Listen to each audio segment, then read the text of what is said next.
नमस्कार दोस्तों, स्वागत है आपका मेरे चैनल पे। दोस्तों, इंडिया के बहुत से डिफेंस प्रोजेक्ट चल रहे हैं, चाहे वह एचएएल के द्वारा हो, डीआरडीओ के द्वारा हो। काफ़ी लंबा समय उनको हो चुका है, लेकिन उनके अंदर कोई भी ऐसी चीज़ निकल के नहीं आई है जिसे हम कहें कि ये प्रोजेक्ट कंप्लीट हो गया। ऐसे में बहुत से डिफेंस एनालिस्ट ने अपनी अपनी राय रखी है और साथ ही फाइटर जेट इंजन को लेके भी क्या कहा है, आज इसी के ऊपर बात करेंगे। चलिए दोस्तों, शुरू करते हैं। दोस्तों, आत्मनिर्भर भारत के तहत जो नए कैंपेन शुरू किए जा रहे हैं वो तो ठीक है, लेकिन जो पुराने प्रोग्राम अभी भी चल रहे हैं उनके अंदर गवर्नमेंट बहुत ज़्यादा पैसा इन्वेस्ट कर रही है, लेकिन उसके अंदर रिजल्ट कुछ भी नहीं निकल रहा। और इन प्रोजेक्ट्स के अंदर अगर हम बात करें तो दोस्तों, एक तो हमारा कावेरी एयरक्राफ्ट इंजन है, उसके अलावा मिलिट्री ट्रांसपोर्ट और इंटरमीडिएट मल्टीपर्पज सिविलियन एयरक्राफ्ट शामिल है, साथ ही इंटरमीडिएट जेट ट्रेनर भी इसके अंदर शामिल है। और ये सारे प्रोग्राम चल रहे हैं लेकिन कभी भी कंप्लीट होते दिखाई नहीं दे रहे। टेक्निकली भी इनके अंदर बहुत सी प्रॉब्लम है और कहीं ना कहीं फाइनेंशियल क्राइसिस के कारण भी बहुत सी चीज़ें अटकी हैं। और अभी कोविड-19 पैंडेमिक चल रहा है, इकोनॉमिक कंडीशन ज़्यादा सही नहीं है, तो ऐसे में इन पर पैसा लगाना कितना सही होगा।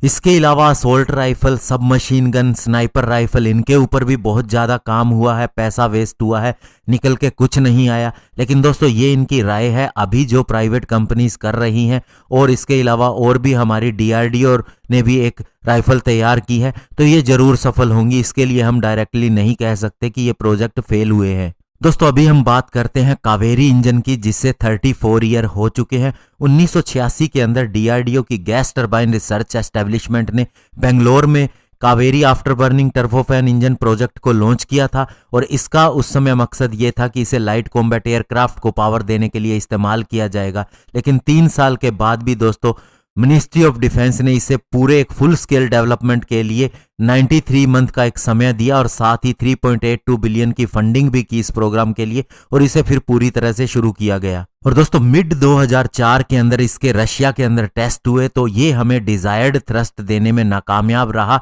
यानी कि फिर दोस्तों, हमारी एक तरह से उम्मीद खत्म हो गई इस चीज को लेके कि अभी इसे एलसीए तेजस पे लगाया जा सकता है। फिर यूएस के जनरल इलेक्ट्रिक का GEF 404 इंजन को सिलेक्ट किया गया और अभी तक हम इसी इंजन को ही तेजस फाइटर जेट के अंदर लगाने की कोशिश कर रहे हैं। लेकिन दोस्तों, ये काम वहीं रुका नहीं। उसके बाद 2004 के अंदर मिनिस्ट्री ऑफ डिफेंस ने 28.39 बिलियन रुपीस दिए ताकि इसको और ज्यादा पावरफुल बनाया जा सके। यानी कि उस समय हमारा लक्ष्य था 93 से 100 किलो न्यूटन का थ्रस्ट चाहिए, ताकि हम अपने फाइटर जेट को और ज्यादा मैन्यूवर करने की क्षमता दे सके, एंगल ऑफ अटैक दे सके और साथ ही ज्यादा पेलोड कैरी करने की क्षमता दे सके। फाइनली दोस्तों, 2010 आ गया और 2010 के अंदर फिर इसके लिए और भी 5 रीजन बताए गए कि क्यों इसकी डेवलपमेंट नहीं हो पाई है। इसके अंदर बताया गया कि टेक्नोलॉजिकल कॉम्प्लेक्सिटी बहुत ज़्यादा है, इसमें हमारे पास लैक ऑफ क्रिटिकल इक्विपमेंट और मटेरियल है। इंजन टेक्नोलॉजी कोई भी कंट्री, एडवांस कंट्री हमें देना नहीं चाहती।